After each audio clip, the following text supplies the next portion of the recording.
आप अगर अभी तक हमारे चैनल कौशिक जीएस एकेडमी से नहीं जुड़े हैं तो हमारे चैनल को सब्सक्राइब कर लीजिए, क्योंकि हम डेली आपके लिए एग्जाम का एनालिसिस लेकर आ रहे हैं। चलिए देखते हैं कि आज के परीक्षा में क्या क्या प्रश्न पूछा गया है। पहला प्रश्न है, भारत में पशुओं का सबसे बड़ा मेला कहाँ लगता है? तो भारत में पशुओं का सबसे बड़ा मेला सोनपुर बिहार में लगता है। यह प्रश्न आज के परीक्षा में पूछा गया था। अगला प्रश्न जो पूछा गया, पोरस और सिकंदर का युद्ध कहाँ हुआ था? तो पोरस और सिकंदर का युद्ध झेलम नदी के तट पर हुआ था। अगला प्रश्न था, हवा महल कहाँ स्थित है? तो हवा महल जयपुर में स्थित है। अगला जो प्रश्न पूछा गया वो देख लीजिए, अर्थशास्त्र नामक पुस्तक किसने लिखी थी? तो अर्थशास्त्र नामक पुस्तक चाणक्य ने लिखी थी। अगला प्रश्न, हरियाणा राज्य की कौन सी नस्ल की भैंस प्रसिद्ध है? तो हरियाणा राज्य की जो मुर्रा भैंस है वो काफ़ी क्या है, प्रसिद्ध है। डेली नस्ल से एक न एक प्रश्न पूछा जा रहा है, तो आप नस्ल 100% देख कर जाइएगा। अगला प्रश्न, दुनिया का सबसे बड़ा सागर कौन सा है? तो दुनिया का सबसे बड़ा सागर है दक्षिण चीन सागर। अगला प्रश्न था, महमूद गजनबी ने भारत पर पहला आक्रमण कब किया था? तो 1000 ईस्वी में पहला आक्रमण महमूद गजनबी ने भारत पर किया था। अगला प्रश्न था, भारत में प्रायद्वीपीय का क्या नाम है? तो दक्कन का पठार। प्रायद्वीपीय भारत का जो प्रायद्वीप है भारत का, उसे क्या कहते हैं? दक्कन का पठार। अगला प्रश्न था, 1857 का विद्रोह कहाँ से प्रारंभ हुआ था? तो ये मेरठ से प्रारंभ हुआ था। किसके द्वारा? तो मंगल पांडे के द्वारा। अगला जो प्रश्न है, अगला प्रश्न था, क्षेत्रफल की दृष्टि से भारत क्या विश्व में कौन सा स्थान है? तो भारत का कौन सा स्थान है? 7वां स्थान है। अगला प्रश्न था, संविधान सभा की पहली बैठक कब हुई थी? तो संविधान सभा की पहली बैठक 1946 में हुई थी। अगला प्रश्न पूछा गया आज के एग्जाम में, बंगाल का विभाजन कब हुआ था? तो बंगाल का विभाजन अक्टूबर 1905 में हुआ था। अगला प्रश्न था, उड़ीसा में बिहार उड़ीसा बिहार से अलग कब हुआ? तो उड़ीसा बिहार से अलग कब हुआ? 1936 में उड़ीसा बिहार से अलग हो गया था। अगला जो प्रश्न पूछा गया था आज के एग्जाम में, गदर पार्टी की स्थापना कब हुई थी? तो गदर पार्टी की स्थापना 1913 में हुई थी। अगला जो प्रश्न था, प्रसिद्ध शीतला माता मंदिर कहाँ स्थित है? तो शीतला माता मंदिर गुड़गांव में स्थित है। अगला जो प्रश्न पूछा गया, पानीपत का प्रथम युद्ध कब हुआ था? तो पानीपत का प्रथम युद्ध 1526 ईस्वी में हुआ था। नेक्स्ट जो प्रश्न पूछा गया था वो, बिहार प्रदेश किस मुस्लिम शासक ने सबसे पहले जीता? तो सबसे पहले बिहार को जीता था मोहम्मद खिलजी ने।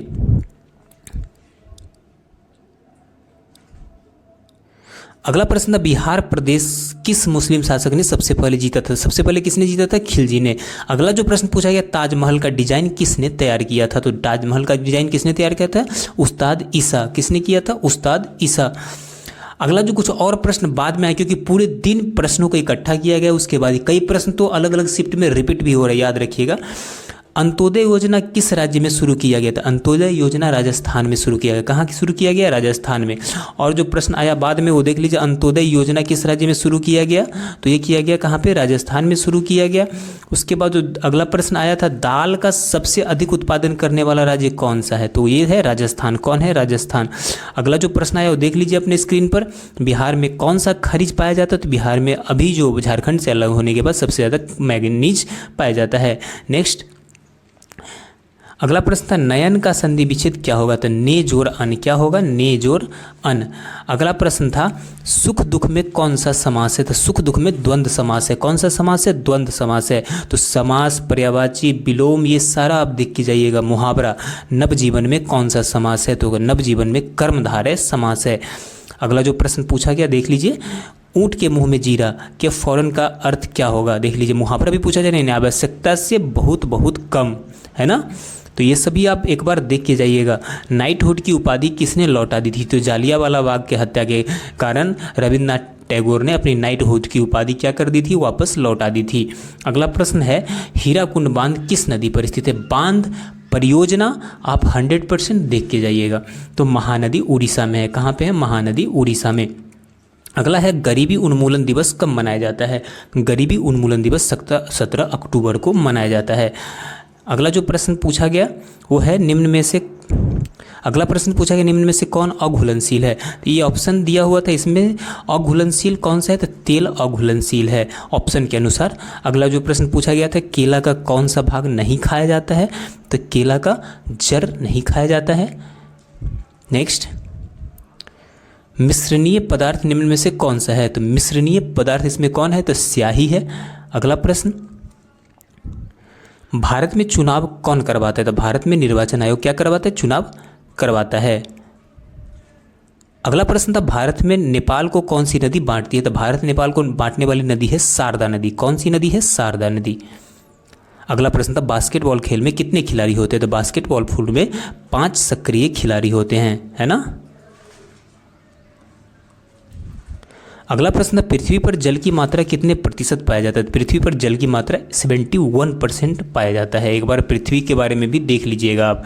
भारत के संविधान की रक्षा कौन करता है, तो राष्ट्रपति करता है। कौन करता है, राष्ट्रपति करता है। अगला प्रश्न, केंद्र शासित प्रदेश की प्रशासनिक व्यवस्था किसके अधीन होती है, तो ये होती है राज्यपाल और उपराज्यपाल के अधीन। कहीं कहीं राज्यपाल होता है, कहीं उपराज्यपाल होता है। अगला प्रश्न, समवर्ती सूची पर फैसला कौन लेता है, तो समवर्ती सूची पर अंतिम निर्णय केंद्र सरकार का और फैसला सुप्रीम कोर्ट का होता है। कुछ और प्रश्न जो बाद में आए हमारे पास, देख लीजिए। विश्व मानवाधिकार दिवस किस दिन मनाया जाता है, तो 10 दिसंबर को मनाया जाता है। अगला प्रश्न था विश्व की पहली रोबोट कौन थी जिसे किसी देश की नागरिकता हासिल हुई, तो कौन थी, वो सोफिया थी। कौन थी, सोफिया। अगला जो प्रश्न पूछा गया महात्मा गांधी ने भारत में अपना पहला जनभाषण कहाँ दिया था, तो वो वाराणसी में दिया था। अगला जो प्रश्न है डीआरडीओ द्वारा विकसित एक मल्टी बैरल रॉकेट सिस्टम का नाम क्या है, तो इसका नाम क्या है, पिनाका। क्या नाम है, पिनाका, काफ़ी फेमस है। अगला जो प्रश्न आया बाद में डाक वितरण में तीव्रता लाने हेतु भारत में पिन कोड प्रणाली की शुरुआत कब हुई, तो पिन कोड प्रणाली की शुरुआत 15 अगस्त 1972 को हुई।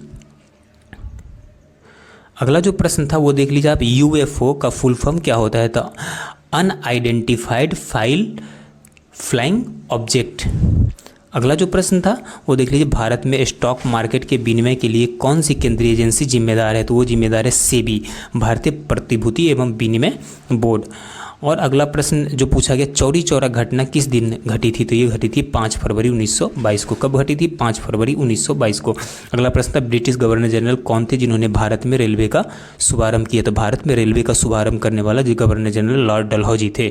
अगला प्रश्न भारत में स्थित जवाहरलाल नेहरू बंदरगाह कहाँ स्थित है, जवाहरलाल नेहरू बंदरगाह मुंबई महाराष्ट्र में स्थित है। अगला जो प्रश्न पूछा गया वो था भारत में केंद्र शासित प्रदेश की संख्या कितनी है, तो 8 केंद्र शासित प्रदेश है। नेक्स्ट क्वेश्चन था छत्तीसगढ़ राज्य का स्थापना किस वर्ष हुआ, तो 1 नवंबर 2000 को छत्तीसगढ़ राज्य का स्थापना हुआ। अगला प्रश्न था भारत में स्थित कांडला बंदरगाह किस राज्य में स्थित है, तो कांडला बंदरगाह गुजरात राज्य में स्थित है। अगला प्रश्न पूछा गया तो बाबा साहेब अम्बेडकर अंतर्राष्ट्रीय हवाई अड्डा कहाँ स्थित है, ये बाबा साहेब अम्बेडकर अंतर्राष्ट्रीय हवाई अड्डा आपका नागपुर महाराष्ट्र में स्थित है। भारत में प्रोजेक्ट टाइगर की शुरुआत कब की गई, तो 7 अप्रैल 1973 को की गई। अगला प्रश्न था विश्व की सबसे ऊंची पर्वत चोटी कौन सी है, तो माउंट एवरेस्ट है। कौन सी है, माउंट एवरेस्ट। पिछले दिन भी एग्जाम में पूछा गया था। अगला था पौधे को सबसे अधिक जल किस प्रकार की मृदा प्राप्त होता है, तो ये चिकनी मृदा से होता है। झीलों की नगरी किस शहर को कहा जाता है, झीलों की नगरी किसे कहा जाता है, उदयपुर को कहा जाता है। अगला जो प्रश्न पूछा गया अल्पना भारत कि किस राज्य की प्रमुख लोक कला शैली है, तो पश्चिम बंगाल की अल्पना। भारत किस महाद्वीप में स्थित है, तो भारत एशिया महाद्वीप में स्थित है। अगला जो प्रश्न पूछा गया वो था सिख धर्म का संस्थापक किस गुरु को माना जाता है, तो गुरु नानक जी को माना जाता है। टेलीविजन का आविष्कार किसने किया था, तो जॉन लेगी बेयर्ड ने किया था। अगला जो प्रश्न पूछा है कागज का आविष्कार किस देश में हुआ था, तो ये चीन में हुआ था। वेदों की और लौटों का लोकप्रिय नारा किसने दिया था, तो दयानंद सरस्वती ने दिया था। किसने दिया था, दयानंद सरस्वती ने दिया था। अगला जो प्रश्न पूछा गया आधुनिक ओलंपिक खेलों की शुरुआत कहाँ हुई थी, तो एथेंस यूनान में हुई थी। हिंदी दिवस कब मनाया जाता है, तो 14 सितंबर को हिंदी दिवस मनाया जाता है। अगला प्रश्न था किस देश की स्थल सीमा सर्वाधिक देशों के साथ मिलती है, तो चीन के साथ सबसे ज़्यादा मिलती है। अगला जो प्रश्न था पृथ्वी अपनी धुरी पर किस दिशा में घूमती है, तो पश्चिम से पूर्व दिशा में घूमती है। अगला जो प्रश्न पूछा गया आज के एग्जाम में वो देख लीजिए किस बंदरगाह को डायमंड हार्बर के नाम से जाना जाता है, ये कलकत्ता को जाना जाता है। चीटी बाबू किस वाद्य यंत्र से संबंधित है? तो ये बीना से संबंधित। किससे संबंधित है? बीना से। अगला जो प्रश्न पूछा गया, अन्ना केरेनिना के लेखक कौन है? तो लियो टॉल्स्टॉय। जो विदेशी पुस्तक है उसके लेखक है वो भी पूछा जा रहा है। हॉर्नबिल उत्सव किस राज्य से संबंधित है? ये नागालैंड से संबंधित है।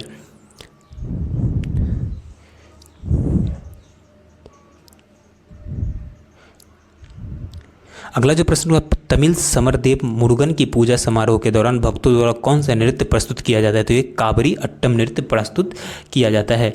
अगला जो प्रश्न पूछा गया वो देख लीजिए, भारत का राष्ट्रीय खेल दिवस किस दिन मनाया जाता है? तो 29 अगस्त को मनाया जाता है। लोहे किस राज्य का लोक नृत्य है? लाहो। तो लाहो मेघालय का लोक नृत्य है। इस तरह से जितना भी प्रश्न हमारे पास आया उसे हमने आपके सामने रखा। और प्रश्न आता है तो हम और वीडियो लेकर आपके लिए आएंगे। अगर आप हमारे चैनल से अभी तक नहीं जुड़े हैं तो हम डेली एनालिसिस लेकर आपके लिए आ रहे हैं। आप हमारे चैनल को सब्सक्राइब कर लीजिए। जालियांवाला बाग हत्याकांड कब हुआ? तो जालियांवाला बाग हत्याकांड 13 अप्रैल 1919 को पंजाब के अमृतसर में जनरल डायर के आदेश पर निहत्थे लोगों पर क्या कर दी गई थी? गोलियां चला दी गई थी, जिसमें हजारों लोग मारे गए थे। तो ये आज के एग्जाम में ये प्रश्न पूछा गया है। ने अंतरिक्ष में पहुंचने वाला प्रथम व्यक्ति कौन था? तो अंतरिक्ष में पहुंचने वाला प्रथम व्यक्ति यूरी गागरिन था। ये 12 अप्रैल 1961 को ये कहाँ गया था? अंतरिक्ष में गया था। ये सोवियत संघ से रिलेटेड था। भारत के प्रथम व्यक्ति अंतरिक्ष में जाने वाले थे, कौन थे? राकेश शर्मा। ये भारत के प्रथम थे। आज के एग्जाम में ये प्रश्न आया है। अगर आपके पास भी अगर आप एग्जाम देकर आए कुछ प्रश्न है तो हमारे कमेंट बॉक्स में आप भेज सकते हैं। अगला जो प्रश्न पूछा गया वो है, भगत सिंह सुखदेव राजगुरु को कब फांसी दिया गया था? तो 19 मार्च 1931 को ब्रिटिश शासन के खिलाफ साजिश रचने के आरोप में क्या कर दिया गया था? उन्हें फांसी दे दिया गया था। अगला जो प्रश्न पूछा गया वो है, निम्नलिखित में से कौन कठोर पदार्थ नहीं है? तो ऑप्शन था ग्रेफाइट, सोना, हीरा और कपास। तो इसमें जो कठोर पदार्थ नहीं है तो आप देख लीजिए ऑप्शन के हिसाब से कौन सा हो जाएगा। नेक्स्ट, अगला जो प्रश्न आया था वो पृथ्वी के कितने प्रतिशत भाग पर पठार मैदान है? तो पृथ्वी के लगभग 71% भाग क्या है? जल से ढका हुआ है और 29% भाग पर क्या है? भूमि है। क्या है? 29% भाग पर भूमि है। उसके बाद अगला जो प्रश्न आया हमारे पास वो देख लीजिए, पाकिस्तान और भारत के बीच के सीमा रेखा का क्या नाम है? ये भी आज के एग्जाम में प्रश्न पूछा गया है। अगर आप एग्जाम देकर आए होंगे तो आपको पता होगा। और अगर आपके पास कुछ और प्रश्न है तो आप हमारे कमेंट बॉक्स में ज़रूर भेज दिए। कुछ भाई को इससे हेल्प हो जाएगा जो जिनका आगे एग्जाम है।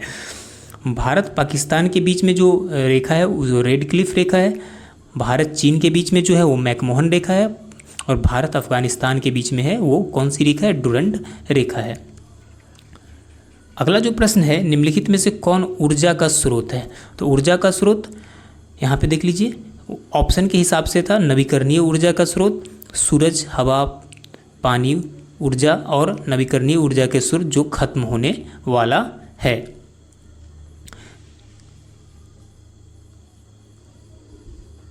अगला जो प्रश्न पूछा गया था, निम्नलिखित में से कौन जायद फल का उदाहरण है? तो जायद फल के उदाहरण में देखिए खीरा, ककड़ी और लालमी आता है। बाकी रबी फसल जो आगे एग्जाम में आपका पूछा जा सकता है, 100% पूछा जाएगा रबी फसल खरीफ फसल से। तो रबी फसल में शीत ऋतु में गेहूं, जौ, दाल, सरसों ये सब रबी फसल में आता है। खरीफ फसल में मक्का, बाजरा, सोयाबीन और कपास आता है। अगला प्रश्न है, सबसे ज़्यादा सीमा स्पर्श करने वाला देश का नाम? तो सबसे ज़्यादा जिस देश का सीमा दूसरे देशों से लगता है वो कौन है? हमारा पड़ोसी देश चीन है। चीन की सीमा जो है 13 देशों से लगता है। तो एक बार आप भारत के पड़ोसी देशों को भी देख लीजिएगा, उससे भी प्रश्न बार बार पूछा जा रहा है। अगला प्रश्न था, पानीपत का प्रथम युद्ध कब हुआ था? तो पानीपत का प्रथम युद्ध 1526 में हुआ था। युद्ध को भी एक नज़र, खासकर जो आधुनिक काल के युद्ध है और मध्यकालीन काल के युद्ध है उन्हें आप जरूर देखकर जाइएगा। अगला प्रश्न, पानीपत का प्रथम युद्ध कब हुआ? 1526 में। सबसे ज़्यादा प्रोटीन किस पदार्थ में पाया जाता है? तो सभी को पता है सबसे ज़्यादा प्रोटीन सोयाबीन में सबसे अधिक पाया जाता है। अगला जो प्रश्न आया आज के एग्जाम में, मांसपेशियों को मजबूत करने वाला खाद्य पदार्थ क्या है? तो मांसपेशियों को मजबूत करने वाला खाद्य पदार्थ है प्रोटीन युक्त पदार्थ, दूध, मांस, मछली, अंडा। ये सब खाने से क्या होता है? मांसपेशियाँ मजबूत होता है। अगला जो प्रश्न आया हमारे पास, पृथ्वी के ऊपरी परत को क्या कहा जाता है? तो पृथ्वी के ऊपरी परत को भूपति कहा जाता है ना। भूपर्पटी बोल सकते हैं। पृथ्वी के 3 परत होते हैं, क्रस्ट, मेंटल और कोर। क्या होता है, क्रस्ट, मेंटल और कोर। अगला जो प्रश्न आया हमारे पास, मृदा में उर्वरक शक्ति बढ़ाता है क्या? तो जैव उर्वरक को मृदा की पोषण गुणवत्ता को बढ़ाती है, जैव। अगला जो प्रश्न आया हमारे पास वो देख लीजिए आप, निम्नलिखित में से जैविक पदार्थ है, तो जीवों के मलमूत्र, ऑप्शन के हिसाब से होगा, इसमें शायद जीवों के मलमूत्र ही आएगा। अगला जो एक प्रश्न आया था, निम्नलिखित में से अजैविक पदार्थ है, तो ऑप्शन के हिसाब से देख लीजिएगा कौन सा अजैविक पदार्थ है। अगला प्रश्न आया था 3D से क्या तात्पर्य है? जिसकी ऊंचाई, चौड़ाई और गहराई तीनों पाया जाता है वो 3D में आते हैं। मैथ के प्रश्न था, औसत से संबंधित प्रश्न पूछा था, 20 प्लस 5 प्लस 7 प्लस 4 प्लस 9 का औसत क्या होगा? तो सबको ऐड करके क्या करेंगे, सबको ऐड करके और आप 5 से डिवाइड कर देंगे तो इसका क्या निकल जाएगा, औसत निकल जाएगा। अगला जो प्रश्न था, जीव के किस भाग के कर्वाहट का पता चलता है? तो जीव का पिछला, अगला प्रश्न था, जीव के किस भाग से कर्वाहट का पता चलता है? तो जीव का पिछला हिस्सा से कर्वाहट और स्वाद में मदद करता है। तो इस तरह से जितने भी प्रश्न हमारे पास आए उनका कंप्लीट विश्लेषण आपके पास मैं लेकर आया हूँ। मैं पूरा एकदम लगा हुआ हूँ इस एग्ज़ाम के पीछे, क्योंकि आगे आप सभी के एग्ज़ाम है। तो जितने भी प्रश्न आए आपको बताया जाए कि किस टॉपिक से प्रश्न आ रहे हैं, उसका एनालिसिस किया जाए। तो अगर आप हमारे चैनल से अभी तक नहीं जुड़े हैं तो आप जुड़ जाइए, क्योंकि यह चैनल आपके लिए ही बना है, आपको काफ़ी हेल्प मिलेगा हमारे एनालिसिस से। तो चलिए मिलते हैं अगली क्लास में, तब तक के लिए जय हिंद।